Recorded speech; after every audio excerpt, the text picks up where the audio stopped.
எம்மா அண்டி வச்சிருந்த குழம்பு வெறும் நெடும் தண்ணி. என்னம்மா இது குழம்பு? எப்படிமா தின்னுட்டு இருக்க? வேற என்னத்தை செய்ய, என் தலை எழுத்துன்னு தின்னுட்டு கிடக்கேன். எம்மா அண்டி பண்ணின பிரியாணியா அது? கூட்டாஞ்சாறு கூட நான் சூப்பரா பிரியாணி மாதிரி பொங்குவேனே. வெறும் கஞ்சி மாதிரி கூலாட்டலா இருந்துச்சு. என்னது நான் பண்ண பிரியாணி கஞ்சி மாதிரி இருந்தா? 2 தட்டை டபக்கு டபக்குன்னு முழுங்குனால அவ ரசம் வச்சா விஷம் மாதிரி இருக்கு. என்னத்தை செய்ய, நானால எல்லாத்தையும் பொறுத்துக்கிட்டு தின்னுட்டு கிடக்கேன். வீட்டுல ஒரு வேலையும் பார்க்காம ஒரு போன் வச்சிருக்கா. போனு அதை டொக்கு டொக்குன்னு 24 மணி நேரம் தட்டி தட்டி பாத்துட்டு இருக்கா. முதல்ல அந்த போனை தூக்கி போட்டு உடைக்கணுமா? அண்ணன்ட்ட சொல்லணும், அதை செய்யணும் முதல்ல இவளுக்கு.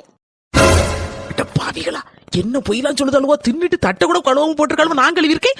எப்படி எல்லாம் பேசாலும் இப்ப வாரேன். அண்ணி உட்காருங்க, உங்களை பத்தி தான் 4 வார்த்தை நல்லதா பேசிட்டு இருந்தேன். அப்படியா? 4 வார்த்தை என்ன பத்தி நல்லதா பேசுனியா?